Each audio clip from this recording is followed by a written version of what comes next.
Hey guys, this is Shaft of the Clan Eat Casting crew, and welcome to the 9th Legion's Run Amok, who's going to be casting with us today in an awesome PvZ, guys. I am so excited to bring this to you. I'm not going to tell you who it is just yet, but hold on. Wait for it. Wait for it. Run Amok, how are you? I'm doing fantastic. Glad to hear that, dude. Right now. Glad to hear it, man. Well, I don't see any reason to hold the viewers up. Let's go ahead and launch right on into this game. We're here on Belshir Vestige. We have the red Protoss player, SwagSurgeon. And here on the bottom right-hand side, the player everyone loves to hate, Release the Kraken. It's EGIdra. All right. So, Belshir Vestige, my friend, what are your thoughts on this map? I know you're a Terran player, so you probably don't know how this map works with this matchup or any of the finer details that only get worked out when you're actually up against the game. But just as a whole, what are your thoughts on the map? On the map, I like it. I think this is definitely going to be one of those maps that gets carried on throughout competitive StarCraft play, just like Daybreak was. Daybreak's been around with us since 2011, believe it or not. Indeed. Indeed. It's kind of like the Metalopolis of maps at this point. Well, I think Metalopolis lasted from, what, the beta till early 2012? So. Yeah, that was definitely quite a long stretch there for Metalopolis. Indeed. You know my favorite map, though, by far, even despite being a Zerg player?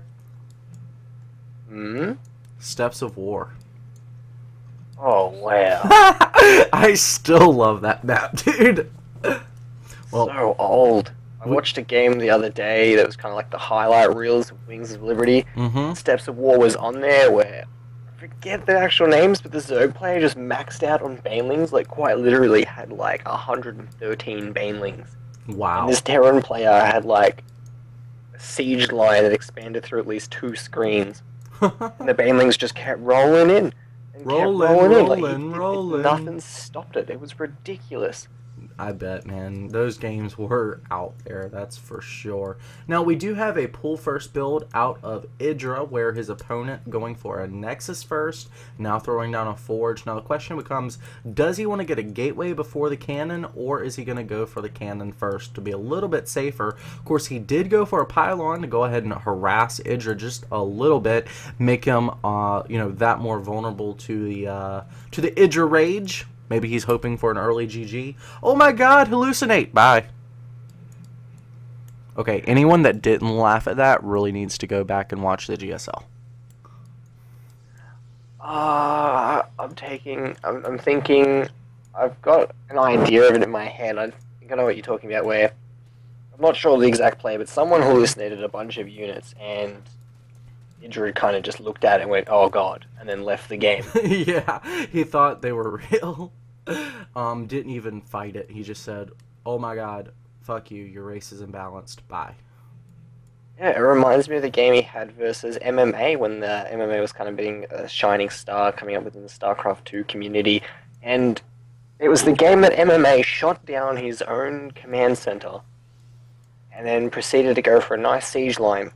And we looked at EGIdra, and he came through and started cleaning up tanks, he started cleaning up the Marines, he got good Baneling hits, and then he just GG's and taps out, and day 9, he's kind of just sitting there like, what? Dude, what just happened? I love EGIdra, both as a player and as a caster. As a player, he's a great guy, real good macro. As a caster, Dude, he's like the most entertaining person ever. But I've met him in real life too, and I gotta be honest, he's way different in all three scenarios. You know, as a viewer, you kind of love to hate him. As a caster, God, the funny stories that you can come up with Idra. And then as a person, he's just, you know, really cool, exactly like, you know, any other StarCraft player you could really think of. So lots of faces to the multifaceted EGIdra.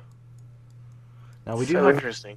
yeah, we do have this Zealot going ahead clearing off some observer towers. That's going to go ahead and force these Lings back on home. He wants to make sure that, you know, this Zealot doesn't come over here to the third hatch, but mostly just by controlling this area between the second and third bases. Yeah, easy surround, GG to the Zealot. Doesn't even lose a Ling. Wow. Great micro there by Idra. Fantastic controls. The Stargate's going to finish up here now for SwagSurgeon, so I wonder if it's going to be Void Rays. Most Nope, times we're going to Phoenix. see Phoenix. Mm-hmm. This is lovely. Yeah, they love to hunt down Overlords. By hunting down Overlords, you kind of force the Hydras, and then they'll follow that up with Colossi. This is such a standard build order, it's kind of redonkulous at this point. The thing is... There's even variations of this build that I've seen. Mm-hmm. Yeah. Where they'll open up with Phoenix, they'll bank the Phoenix and hit a 3 or 4, and they hit the timing with the Phoenix where they push out with a large gateway army. The idea behind this is that supply block your Zerg opponent while you're pushing out with an attacking force, and I've seen a few Zergs crumble to this. Yeah, that's definitely true. Well, what you really have to do, though, if you're going to do super Stargate play, well, he's not. He's actually going ahead and transitioning to the Robo facility before he even reveals the first Phoenix. But either way, to stay on super heavy Stargate play, you really need a quick third. And if you get it around anytime between 9 and 9:30, you'll be fine to go into heavy Stargates. But it's 8:10 already. There's a bunch of Lings parked out the front. There's a Ling at the third. I just don't think there's enough units here to really allow SwagSurgeon to take the third, even if he was planning to. Oh, he's actually getting 3 gateways added on now as well. So, yeah. Here come the Phoenix. They're going to get over here and probably start prioritizing some queens. Oh, insta-lift. And he was real smart there to go ahead and get off creep. He's actually basically staying on the edge of that creep so that other queens cannot come and attack. This is huge when it comes down to Phoenix Micro. Then he's going to be able to just come right on over here and snipe off Overlords at will, basically. Now, this Spore Crawler is going to finish up, but will he be able to get the Overlord? No, and he's very smart not to let any Phoenixes take damage from those Spore Crawlers because they hurt a lot. Now, we do have the Robo Bay coming up as well as, actually, remember I said 9:30 Nexus? Boom! Right there. This is pretty interesting. He's going around for the Overlord hunting, but a lot of these Overlords already been recalled to Idra's base. A small, I suppose, contingent of Zerglings moving out. His speed's about to finish up, so this is nicely timed here by Idra. Yeah, the thing is, he's making a Hydra Den, and there's only 5 Phoenixes on the map. There are only ever going to be 5 Phoenixes on the map, as he's not continuing to make any. Oh, nice little Ling attack here, taking out a lot of sentries.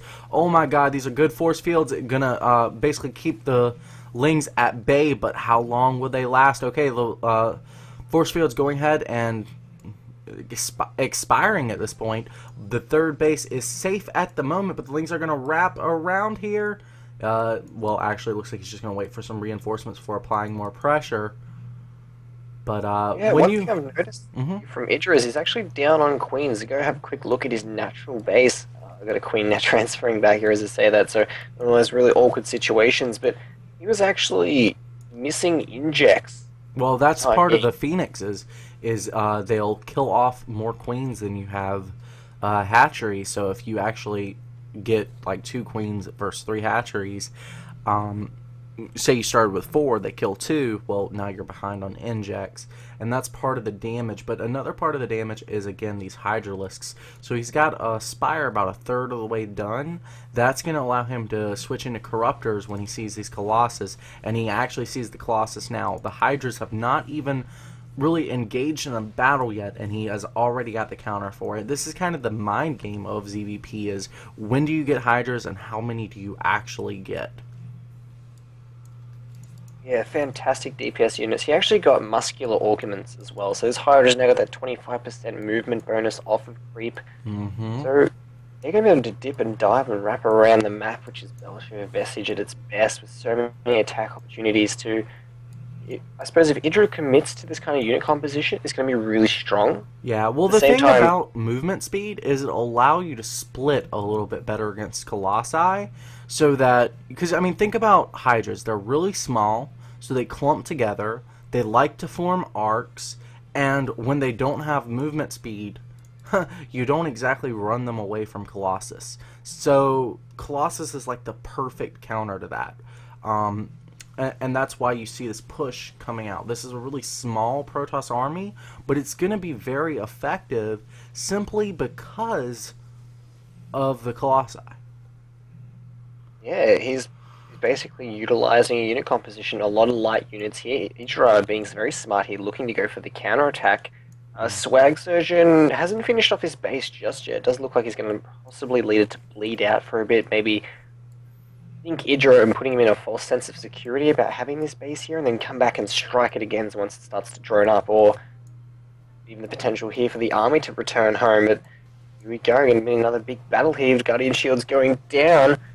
Yeah, and this base is going to go ahead and get targeted off here. The thing is, he does have this fourth over here that he is spining up, so even despite losing that base, that was more of a macro hatch than anything for EGIdra. Now, we do have the even more pylons being warped in here. This is going to give basically to Protoss the ability to both attack with like the most forward pylon possible, but also the ability to fall back if that pylon were to get sniped off. Now, oh wow, there's a lot of spine crawlers on the way, but this is a huge Protoss army, and this is all light units for EGIdra. He is very vulnerable to the 4 Colossi on the map here. Wow. Now, +1 flyer attacks is finishing up, but he's been making Mutalisks, and guess what? Mutalisks are not that good against Stalkers, especially in small numbers. Lings do very well against Stalkers, but Lings do not do very well against Colossi. He really should have started off with Corruptors here, because I just don't see him being able to kill off the Colossi before his Mutalisks die, whereas Corruptors are actually armored, so they would have done a lot better against these Stalkers. Yeah, it was an interesting idea to mix in the Mutalisk into this composition and go for a bit of an aggressive move, but I don't think he realized SwagSurgeon was at the point of bearing down on him a lot faster than he would have liked. Yeah. There's some nice aggression in the main, and now there's Mutalisks have fallen back, but there's so many Stalkers, and with added DPS of these Phoenix, he's got no answer for this giant Death Ball is now bearing down onto his third. Yeah, I know you said that you didn't think he knew that the Protoss was so close, but the thing is, this is no GG. This is not like an uncommon build. People do this like, look, think about SwagSurgeon in this game. We can even back this up just a little bit, show you guys exactly where kind of the deciding blow is. Let's go back here to say 9 minutes. Alright, so you see him get the Phoenix. That forces out Hydras, as we were talking about. But even before he shows the Phoenix, he's already getting the Robo Facility. Why is that? Because he can anticipate his opponent getting the Hydralisk counter, which every Zerg is basically forced to do, else they can't deal with Stargate. This is completely mapped out, completely predicted. So my question becomes, why did EGIdra not know about this? Why did he go for another light unit? He had 3 units that were his main composition. Lings, light armor. Hydralisks, light armor. Mutalisks, light armor. It just doesn't seem to make sense to me. It was an odd choice, and obviously it led to his demise, but I'm trying to wrap my head around the decision thinking. Maybe he goes, alright, look, he killed a potential one of my force. I've got another one on the other side of the map. I'm building Mutalisks. I'm going to go for a nice counterattack. Starts building up the spines because he realizes there's an army there. Maybe thinking, oh yeah, Protoss is just going to want to sit back and do some damage, or at least expand behind this, as if he might feel like he's ahead. But yeah, maybe indirectly those Mutalisks triggered Surgeon to push forward and just go straight through EGIdra's base. That definitely is what put the final nail in there. I agree. Well, man, there's no getting into the mind of a madman, and if there's one thing that EGIdra Fields actually is, it's mad. Guys, this is Shaft and Run Amok, bringing to you yet another game. Please stay tuned. If you like what you see, hit like, hit subscribe, share this with your friends. Remember, guys, this is the Clan Eat casting crew, and every click counts. Run Amok, anything you want to tell us about 9th Legion before we head out? Certainly like some Facebook, guys. We're at /Facebook 9th Legion Gaming. Follow me on Twitter for any kind of updates, whether I be casting here with Malcolm once again or just doing some general ladder games. And my Twitter account is at IXLRunAmok, and that's all I have to say for today. Thanks for tuning in. No problem. Now, just to make sure that everyone does find you on Twitter, how do you spell Run Amok again? RUMOK. So Runner Mock. Okay. Gotcha, buddy. Appreciate it. And guys, thanks for tuning in. This is Shaft signing out.